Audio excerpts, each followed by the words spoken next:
Antigo Testamento, livro de 1 Reis, capítulo 19.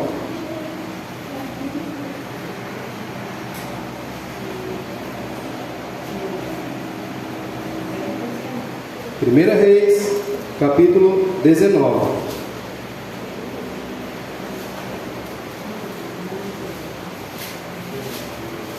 E nós vamos ler. Eu leio e os irmãos só acompanham. Eu vou ler o versículo 4 até o versículo 6.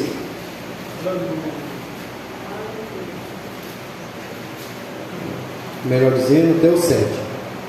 Todos encontraram? Aqueles que não encontraram, diga amém. Amém. 1 Reis, capítulo 19, versículo 4 a seguir. Esperar que todos encontrem. Amém. São Francisco. Ela tem prolongado, né?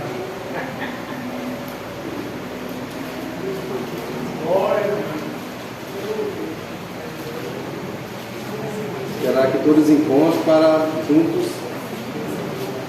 acompanhar. Lembrando os irmãos que na nossa congregação houve muitos batismos, né? Então ainda há pessoas que estão aprendendo a lidar com a palavra, ainda estão aprendendo, né? Como manusear. Então nós temos que ter paciência para que eles aprendam. Amém. Em nome de Jesus. Vamos então para a leitura. Está escrito assim: E ele se foi ao deserto, caminho de um dia, e veio e se assentou debaixo de um zimbro, e pediu em seu ânimo a morte, e disse: Já basta, ó Senhor, toma agora a minha vida, pois não sou melhor do que os meus pais. E deitou-se e dormiu debaixo de um zimbro. E eis que então um anjo o tocou e lhe disse: Levanta-te e come. E olhou, e eis que à sua cabeceira estava um pão cozido sobre as brasas e uma botija de água. E comeu e bebeu e tornou a deitar-se. E o anjo do Senhor tornou segunda vez e o tocou e disse: Levanta-te e come, porque muito comprido te será o caminho. Amém. Podem tomar seus assentos com toda a liberdade de glorificar o santo nome do Senhor. Meus irmãos, estamos diante de um tema que fala da providência divina. E o Senhor colocou no meu coração para estar trazendo esse texto, aonde vai falar de um profeta de Deus que provou da providência de Deus por muitas e muitas vezes na sua vida. Estou falando de um profeta chamado Elias. O profeta, nesse cenário, ele estava desesperado, ele estava desmotivado, e por algum momento ele perdeu a esperança. Ele tinha acabado de vencer uma batalha espiritual contra 850 profetas, 450 profetas de Baal e 400 profetas de uma deusa chamada Aserá ou Azera.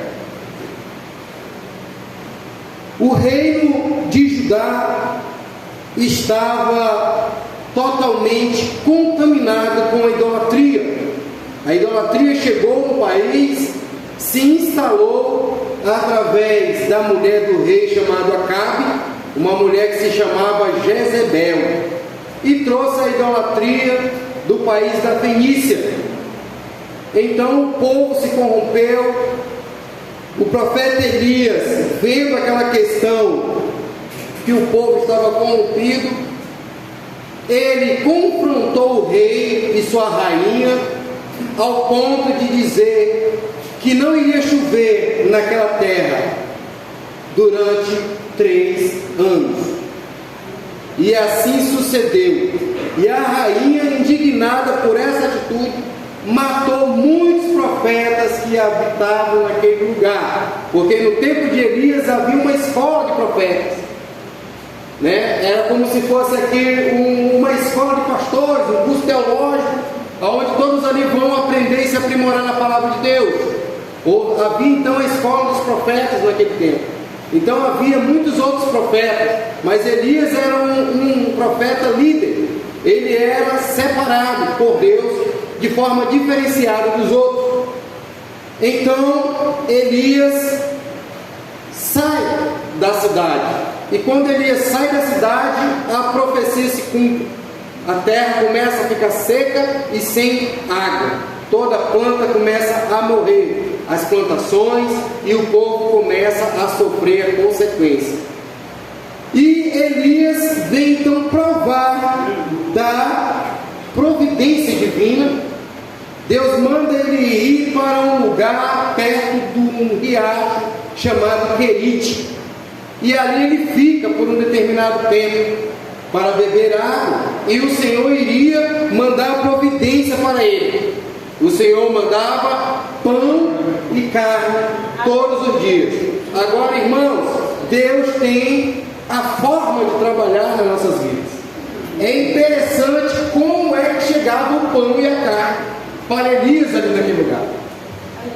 Os irmãos sabem que quem levava essa provisão era o corvo. Deus separou esse animal, esse pássaro chamado corvo, para levar pão e carne para Elias. Elias então agora está provando da provisão de Deus. Ele agora está totalmente dependendo de Deus. Ele não sai daquele lugar, ele fica ali por um determinado tempo, ou seja, muitos anos.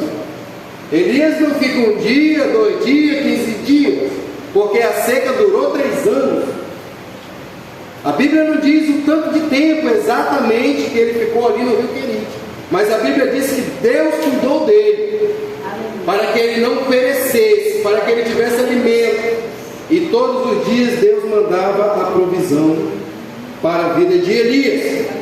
Então, terminado o cumprimento desta profecia, vem uma outra batalha para Elias, aonde nós se depara com esse texto. Elias convoca os 850 profetas e faz uma proposta a eles. Convida o rei, a sua comitiva, e chama todo o povo de Israel para o Monte Carmelo, o monte que ali era acostumado a oferecer sacrifícios a Deus. Ali estava um altar com 12 pedras que simbolizavam as 12 tribos de Israel, e o altar estava todo desconcertado. Então o rei aceita a convocação, os profetas de Baal aceitam o desafio, e ambos vão para o Monte Carmelo. Chegando lá no Carmelo, Elias, orientado por Deus, diz como se daria aquele desafio. E ele falou: olha, o desafio se dará da seguinte forma: nós vamos aqui matar um bezerro, despedaçar aqui em cima, nós vamos cavar uma vala em volta, coloca lenha, carne em cima, cava uma vala e joga água dentro dessa vala. E cada um de nós vai ter a sua oportunidade de pedir ao seu Deus para que mande fogo para acender essa lenha e queimar o sacrifício. E Elias deu a oportunidade primeiro para os profetas de Baal, ou seja, os 450 que ali estavam. E eles passaram uma manhã inteira, o sol escaldante, de meio-dia até 1 hora, 2 horas da tarde, e começaram a clamar o seu Deus, se flagelando, se cortando. E Elias ali observando, e por algum momento até debochando deles, pedindo para que eles clamassem mais alto, que talvez o Deus deles não estava ouvindo. E nada aconteceu. De repente Elias então toma a sua vez, conserta o altar da forma correta que se dava para oferecer o sacrifício, e clama ao nosso Deus. E quando ele clama o nosso Deus, uma bola de fogo cai do céu, acende a lenha, queima o holocausto, todos ficam pasmados com a cena extraordinária naquele lugar, e todos começam a clamar a Deus, adorar a Deus, dizendo que só Deus era o Senhor, só Deus é o Senhor, só Deus é o Deus de Israel. E Deus ordena para Elias matar a todos os profetas de Baal. E Elias toma a espada e mata a todos os profetas. E a rainha Jezebel, que ali não estava, quando soube, ficou indignada, ficou irada contra Elias, e manda o seu exército perseguir Elias para o matar. Elias, por um determinado momento, mesmo vendo que Deus era com ele, ele ficou com medo. É como se hoje o Lula mandasse o exército brasileiro vir me matar, e agora eu começasse a perceber que o exército todo estava em movimento para me matar. E eu, como homem, com certeza iria me assustar, iria me desesperar. No momento ele deixou a sua espiritualidade e olhou mais para a sua carne, mais para a humanidade, e ele foge. Deixa o seu moço em Beceba e foge para o deserto. E ele, já cansado, deita embaixo de um pé de zimbro. E aqui eu já vejo uma outra providência de Deus na vida de Elias, porque no deserto não nasce essa árvore chamada zimbro. Aquilo já era uma providência na vida de Elias. E Elias então deita debaixo desse pé de zimbro e adormece. E aí vem agora a provisão de Deus para a vida de Elias, e uma simbologia, uma alegoria, aquilo que Deus iria também trazer para a nossa vida. Porque esta provisão que apareceu para Elias também iria servir para as gerações futuras que iriam aceitar Jesus como Salvador. Quando o Senhor me deu essa mensagem, essa revelação em cima desse texto, eu estava passando por um momento muito difícil da minha vida, porta fechada, muita dificuldade, e o Senhor me deu essa palavra, e essa palavra está servindo para a nossa vida, serviu para a minha vida, irá servir para a vida de vocês também. E aí então, depois que ele adormece, vem a revelação divina para ele. Versículo 5: um anjo aparece e toca em Elias, e ele diz para Elias: levanta e come. As palavras do anjo foi essa: levanta e come. Ele levantou a cabeça, olhou sobre a sua cabeceira, estava ali o pão cozido sobre uma pedra em brasa e uma botija de água. Olhou, estava lá, ele comeu, ele bebeu e tornou a deitar-se. Quando ele adormeceu novamente, aí o Senhor pede para que o anjo novamente fale com ele. E o anjo diz: aleluia, pela segunda vez: levanta-te e come, porque muito comprido te será o caminho. E a Bíblia vai dizer que Elias, com a força dessa comida e dessa bebida, ele caminhou 40 dias e 40 noites até um monte chamado Horebe, porque Deus queria falar com ele, Deus queria se encontrar com ele. Ele já era um homem que tinha tido muitas experiências com Deus, mas nesse momento Deus queria falar com ele novamente, face a face. E aí nós aprendemos agora uma lição espiritual para as nossas vidas. Quando nós pensarmos que as nossas forças acabou, quando nós pensarmos que a nossa esperança se findou, quando a dificuldade assolar a nossa vida, saiba que Deus tem pão e tem água.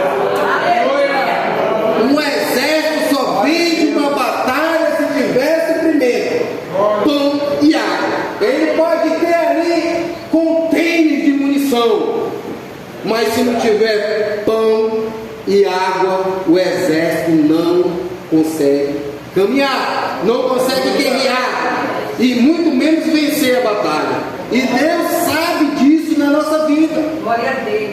Ontem foi pregado sobre um vinho que tinha acabado naquele lar. Hoje o Senhor está falando que Ele tem combustível para a nossa vida, para nós continuar nossa caminhada. Deus tem provisão para a nossa vida. Deus não nos deixará faltar pão e água. E aqui nós vamos aprender sobre isso nessa noite. E eu quero começar sobre o pão. E aí eu convido os irmãos a ir lá para o Evangelho de Jesus segundo escreveu João. Aleluia. Para nós entender sobre pão, porque é uma revelação de Deus para a nossa vida. E como eu disse, seria também para as gerações futuras. É bem verdade que os irmãos acompanharam o texto que foi lido, cujo tema nós estamos pregando, né, que é a provisão de Deus ali na vida de Abraão. E o que aconteceu ali foi um símbolo do que Deus iria fazer com a humanidade. É bem verdade que os irmãos sabem que Deus preparou um cordeiro, e aquilo já simbolizava o nosso Cristo, que iria morrer por nós, para que nós não viéssemos morrer, e sim Ele morrer em nosso lugar, para que nós viéssemos ser salvos. Aleluia. Aleluia. Então nós vamos começar a falar de Cristo, porque Ele é o alvo, Ele é que é o nosso Rei e Salvador. Aleluia. Vamos ler João 6, versículo 22, que vai falar sobre o pão da vida. O próprio Cristo começa a revelar sobre esse pão. Aleluia. O pão espiritual para a nossa vida. Vamos lá. No dia seguinte, a multidão que estava do outro lado do mar, vendo que não havia ali mais do que um barquinho, e que Jesus não entrara com seus discípulos naquele barquinho, mas que os seus discípulos tinham ido sós. Contudo, outros barquinhos tinham chegado a Tiberíades, perto do lugar onde comeram o pão e havendo o Senhor dado graça. Vendo, pois, a multidão que Jesus não estava ali, nem os seus discípulos, entraram eles também nos barcos e foram a Cafarnaum em busca de Jesus. E achando-o no outro lado do mar, disseram: Rabi, quando chegaste aqui? Jesus respondeu e disse: Na verdade vos digo, que me buscais não pelos sinais que vistes, mas porque comeste do pão e vos saciastes. Trabalhai não pela comida que perece, mas pela comida que permanece para a vida eterna, o qual o Filho do Homem vos dará, porque a este o Pai, Deus, o selou. Disseram-lhe, pois, que faremos para executarmos as obras de Deus? Jesus respondeu e disse-lhes: a obra de Deus é esta, que creiais naquele que Ele enviou. Disseram-lhe, pois, que sinal, pois, fazes tu para que o vejamos e creiamos em ti? Que operas tu? Nossos pais comeram o maná no deserto, como está escrito: Deus a comer o pão do céu. E aí Deus começa então a revelar o que é pão espiritual para a nossa vida. Disse-lhe, pois, Jesus: na verdade vos digo, que Moisés não vos deu o pão do céu, mas meu Pai vos dá o verdadeiro pão do céu, porque o pão de Deus é aquele que desce do céu e dá vida ao mundo. Disseram, pois, Senhor, dai-nos sempre desse pão. E Jesus lhe disse: eu sou o pão da vida. Aquele que vem a mim não terá fome, e quem crê em mim nunca terá sede. Vem a revelação de Deus. O pão simboliza Jesus que daria a sua vida para que nós viéssemos ter vida e vida com abundância. Observe que há uma sequência. Abraão foi primeiro do que o texto que eu estou pregando, e havia uma simbologia para que um sacrifício melhor viesse para agradar a Deus.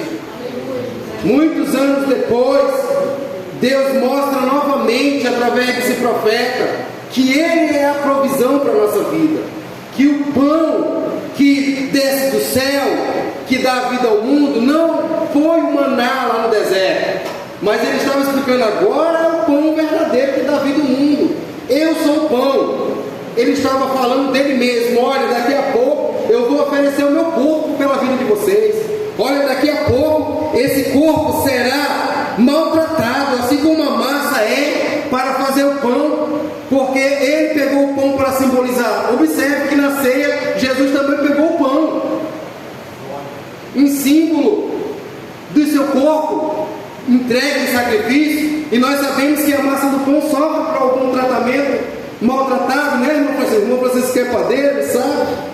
Tem que bater na massa, tem que socar a massa sofre até ficar no ponto. A irmã Senhorita também que faz pão, eu acho que muita gente faz pão aqui, as mulheres, sabe o processo que é fazer um pão. E Jesus então pega esse alimento e coloca como simbologia para eles entenderem que o sacrifício de Jesus se daria. E Jesus aqui começa então a abrir o entendimento. Ele começa então a esclarecer na mente das pessoas o que Deus estava enviando para o mundo. Ele próprio, o Filho dele, que simboliza o pão da vida. E Jesus continua falando. Aleluia, Jesus. Ele continua dizendo no versículo 48: eu sou o pão da vida. Vossos pais comeram o maná no deserto e morreram. Este é o pão que desceu do céu, para que o que dele comer não morra. Eu sou o pão vivo que desceu do céu. Se alguém comer deste pão, viverá para sempre. E o pão que eu der é a minha carne, que eu darei pela vida do mundo. Versículo 53, ele diz: Jesus, pois, disse: na verdade vos digo, que se não comerdes a carne do Filho do Homem e não beberdes seu sangue, não tereis vida em vós mesmos. Quem come a minha carne e bebe o meu sangue, tem a vida eterna, e eu o ressuscitarei no último dia. Porque a minha carne verdadeiramente é comida, e o meu sangue verdadeiramente é bebida. Quem come a minha carne e bebe o meu sangue, permanece em mim e eu nele. Aí alguns não entendem e Deus esclarece para nós. Alguém que não entende vai entender: meu Deus, o que é isso? Eu vou virar canibal? Eu vou comer carne humana e beber sangue humano para que Deus venha me salvar, para que eu tenha vida eterna? E por isso que Jesus falava em parábolas e esclarecia-lhes aqueles que Ele queria esclarecer. E hoje nós, os cristãos, temos um entendimento maior, porque Deus tem esclarecido através da sua palavra. E hoje nós sabemos que nós não temos que ser canibal, e que Jesus não estava falando de eu comer carne humana, e que Jesus não estava falando de eu beber sangue humano. Ele estava falando do que iria ser entregue para nós. E que momento que nós participamos da carne dele e do sangue? Que momento? O momento em que nós celebramos a ceia, uma ordenança de Cristo. Nesse momento nós participamos com Ele e entramos em comunhão. Quem ensinou foi Ele. E Ele disse: toda vez que reunires, fazei isso em memória de mim. Pegou o pão, tendo partido, dado graça, disse: esse é o meu corpo, que é repartido por vós. Fazer isso em memória de mim. Semelhantemente, ele pegou o vinho e disse: esse é o meu sangue, o sangue do Novo Testamento, a nova aliança, que foi derramado pela vida de muitos. Então, hoje, quando nós participamos, se tornamos membros do corpo de Jesus e participamos da ceia do Senhor, nós tomamos aquele suco que está simbolizando o sangue dele. Nós comemos o pão que simboliza o corpo dele. No mundo espiritual há uma coisa extraordinária. Jesus está ali, nós estamos ali renovando a nossa aliança. É como ele disse, que nós estamos anunciando a sua volta. nós estamos confirmando, olha, Senhor, eu continuo acreditando que o Senhor é o meu Salvador. Eu continuo acreditando que o Senhor me deu a vida eterna, que eu vou morar com o Senhor no céu. Eu acredito no seu testemunho. Estamos todos em concordância, confirmando aqui que este é o seu corpo, é o teu sangue que foi derramado lá na cruz do Calvário. Estamos cumprindo uma ordenança, estamos agora participando, nós agora estamos nos alimentando. E aí o Senhor me lembra agora para os irmãos, e isso nós fazemos uma vez por mês. Mas também essa palavra também é o pão. A palavra de Deus também é o pão, porque João disse que no princípio era o verbo, e o verbo estava com Deus, e tudo que foi feito não foi feito sem a presença dele. Agora Jesus enviou o Consolador, mas Jesus virou o verbo de novo, porque agora ele continua sendo a palavra de Deus falando conosco.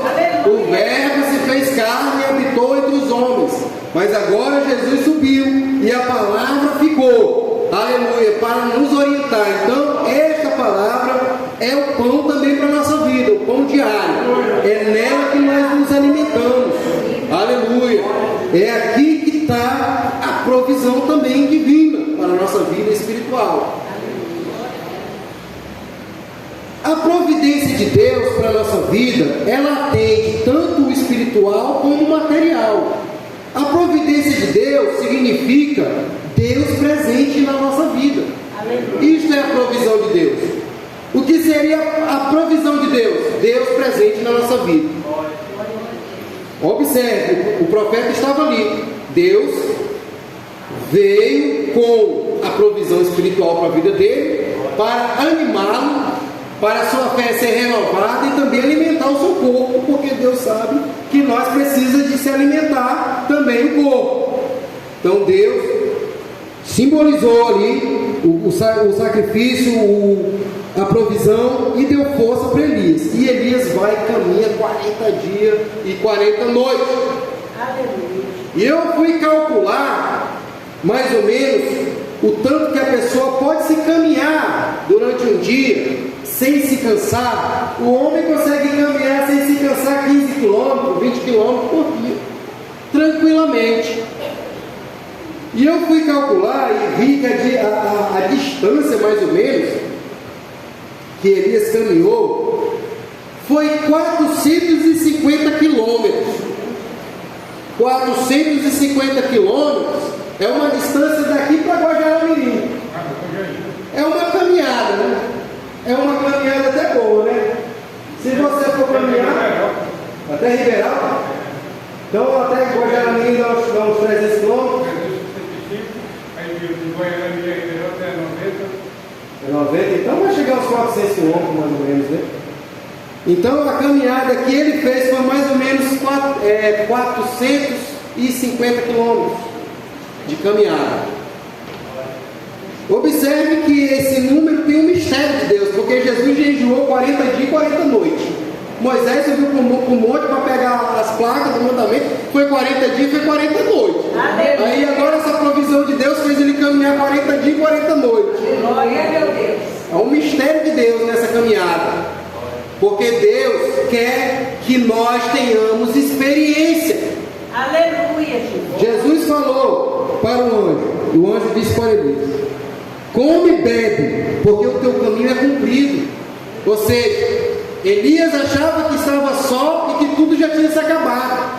E Deus falou para ele: peraí, teu caminho não terminou, a tua caminhada não acabou, o teu caminho ainda é longo. E Jesus está falando para vocês nessa noite: ei, peraí, a caminhada ainda é longa. Ainda é longa. Nós temos a fé que Jesus pode voltar a qualquer momento, mas Jesus está falando: me prepara, porque a caminhada é longa. Eu estou mandando combustível para vocês. Come do pão e bebe da água. Aleluia, porque eu quero ter experiência. Eu quero que vocês caminhem 40 dias, 40 noites comigo. Aleluia, eu tenho certeza que nessa caminhada Elias foi refletindo na sua vida, ele foi abrindo as escrituras, Jesus e mais força até se encontrar com o Senhor. E para me falar sobre o encontro de Deus aí com Elias, eu ainda quero falar sobre a água e as pedras em brasa, que também é uma revelação divina para nós. Aleluia. Vamos falar agora sobre a botija de água que estava ali. Falei do pão, vamos falar da água. E para falar da água, vamos para ainda esse Evangelho de João, capítulo 4, né, que os irmãos sabem que Jesus tem um encontro com uma mulher samaritana na beira da onde, irmãos? Aonde que a mulher estava que Jesus teve esse encontro? Se poço lembra o quê? Água. Aleluia. Louvado seja Deus. Vamos lá. João 4.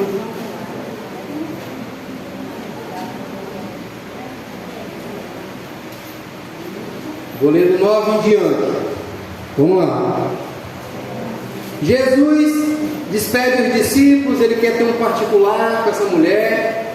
O encontro já estava marcado na agenda de Deus. Deus tinha um propósito com aquele encontro. Deus queria revelar à humanidade. E Jesus, sendo o próprio Deus, despede essa mulher e fala para ela nesse versículo 9. Vamos lá. Disse-lhe, pois, a mulher samaritana: como, sendo tu judeu, me pedes de beber a mim, que sou mulher samaritana? Porque os judeus não se comunicavam com os samaritanos. Jesus respondeu e disse: se tu conheceras o dom de Deus, e quem é que te diz, dá-me de beber, tu lhe pedirias, e ele te daria água viva. Disse-lhe a mulher: Senhor, tu não tens o que tirar, e o poço é fundo. Onde, pois, tens a água viva? É tu maior do que Jacó, nosso pai, que nos deu o poço, bebendo ele próprio dele, e os seus filhos e o seu gado? Jesus respondeu e disse: qualquer que beber desta água tornará a ter sede. Mas aquele que beber da água que eu lhe der, nunca terá sede. Porque a água que eu lhe der, se fará nele uma fonte de água a jorrar para a vida eterna. Nesse mesmo livro, no capítulo 7, versículo 38, o Senhor vai dizer assim: assim como diz as Escrituras Sagradas, aquele que crê em mim, do seu interior fluirá rios de água viva. Então o Senhor começa agora a querer dar água. Ele como a fonte sonadora, as águas purificadoras, a revelação do profeta Ezequiel. Aleluia. Deus dá uma revelação para o profeta Ezequiel que saía um rio dentro do templo, debaixo do trono de Deus. Saía um rio em direção à porta, saía para a direção do Oriente. E aí, olha o mistério. Pede para o profeta ir lá e começa a medir. E aí o profeta começa a entrar na água. E ele entra na água, e aí a água estava no seu tornozelo. E ele entra mais um pouco, a água mais no joelho, e até na cintura, e até ele não topar mais. O que o Senhor estava querendo dizer? Que Deus iria derramar uma água que iria purificar o ser humano. Primeiro, a água no joelho não estava aprovada por Deus. A água no tornozelo, Deus também não quer. A água na cintura também Deus não quer. A água nos ombros, Deus também não quer. Deus quer você nadando na cintura. Aleluia. Deus quer você nadando.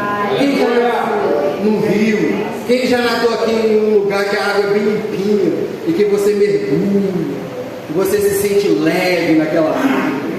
Você nem quer mais sair de lá de dentro, você quer passar o dia inteiro tomando banho, nadando, mergulhando. Jesus quer que nós sejamos dessa forma. Ele não quer que nós sejamos inexperientes com Ele. Ele não quer soldados sem experiência. Eu não quero soldado raso com água no joelho, no tornozelo. Eu não quero soldado com água no joelho. Eu não quero soldado com água na cintura nem no ombro. Eu quero soldado que tenha profundidade estou oferecendo é um mar de águas para você ter experiência comigo. Um mar de água para você ter experiência comigo. Jesus estava falando para essa mulher: mulher, se tu soubesse, mulher, eu sou a fonte. Essa água que tu está vendo aqui, tu vai beber, mas daqui a pouco vai ter sede. Essa água aqui que nós vemos, ela lava o corpo exterior, certo? Jesus veio nos transformar de dentro para fora. Não foi de fora para dentro, foi de dentro para fora, porque Ele veio resgatar o nosso homem espiritual, que estava adormecido, que estava acorrentado, que estava no pecado. Agora Deus primeiro quer restaurar o ser humano, primeiro o seu homem espiritual, e somente a água de Jesus é capaz de penetrar dentro de nós e transformar a nossa vida através desse fenômeno da natureza, desse elemento da natureza chamado água. Aleluia. Aleluia. Então essa água nós vamos beber agora, daqui a pouco nós vamos descer. Nós vamos tomar banho e vamos se sujar de novo, e não é necessário tomar banho novamente. Mas essa água que Jesus está oferecendo para aqueles que creem, se fará nele uma fonte. E é isso que nós temos que lembrar, que essa fonte habita dentro de nós, que essa fonte ela pode purificar qualquer sujeira que estiver querendo penetrar. Ela está aqui à nossa disposição, é só nós utilizar. Às vezes nós esquecemos dessa fonte e vem a sujeira, e essa água está aí para limpar. A água vai jorrar para fora, a água vai jorrar.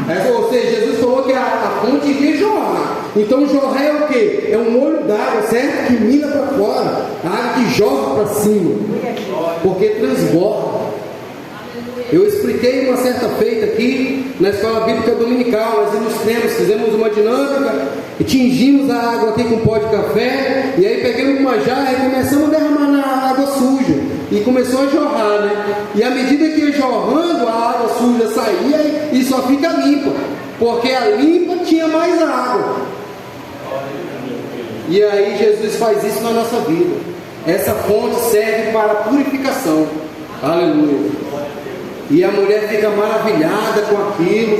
Jesus ainda tem que usar de profecia, usar de um dom de profecia com ela, para ela abrir os olhos. Não estava tentando entender. Aí ela entende que ele era um profeta, que ele era diferente, e os seus olhos se abrem, e ela começa então a entender o que Jesus estava falando. E Jesus ensina para nós aqui essa lição através deste texto, que ele é a água, ele é a fonte sanadora. Se um dia você se sujar, lembre-se, há uma fonte dentro de nós que vai expulsar essa sujeira. O Espírito Santo veio fazer a obra da consolidação, do arrependimento e purificação dos nossos pecados. Aleluia. Para entender isso, agora vamos lá para Isaías, para entender sobre a pedra em brasa. O pão estava sobre pedras em brasa, então também o pão podia aparecer só cozido. Olha a revelação de Deus. O pão podia estar lá só cozido e a água e pronto. Mas por que essa pedra em brasa? Eu sou curioso, comecei a perguntar de Deus: Senhor, e essa pedra em brasa também, eu quero saber sobre ela. E o Senhor me fez ir lá na Bíblia Sagrada, buscar a base bíblica para poder dizer sobre isso. Vamos lá. Olha a revelação de Deus aqui no livro de Isaías. Isaías 6. Aleluia.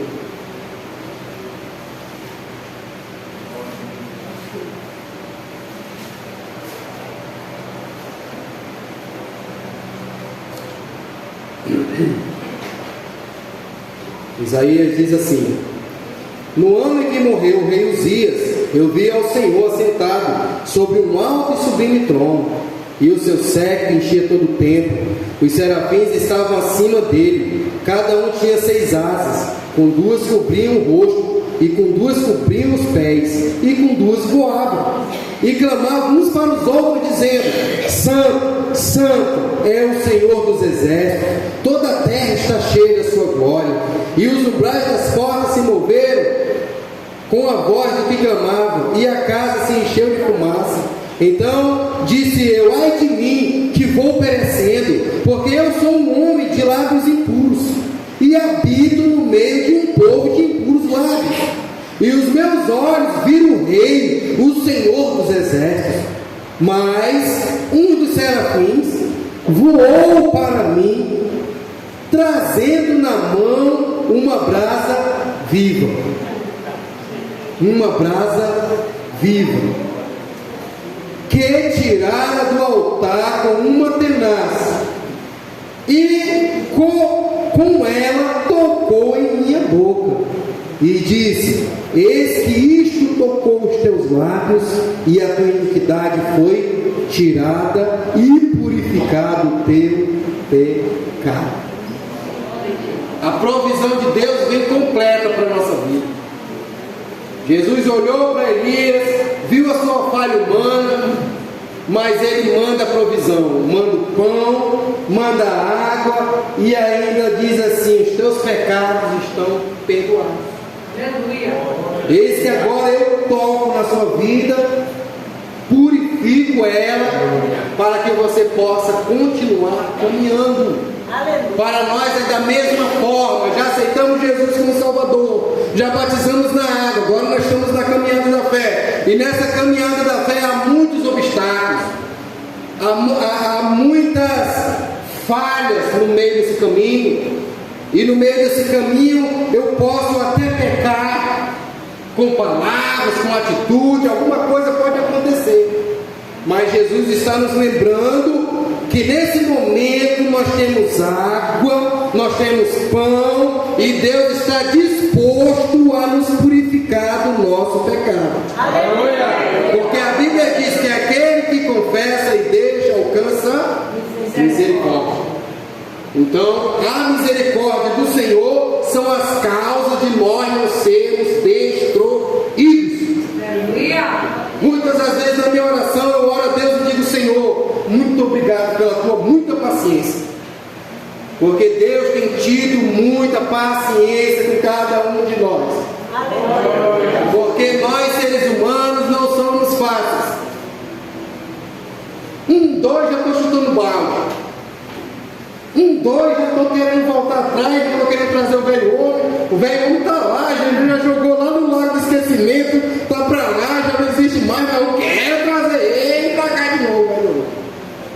Mas Jesus, ele tem tanta paciência, e ele olha com um olhar de misericórdia: oh meu Deus, eu tenho que trabalhar mais na vida desse homem. Vai lá, Espírito Santo, convence ele do pecado, do juízo, da justiça, traz a memória dele.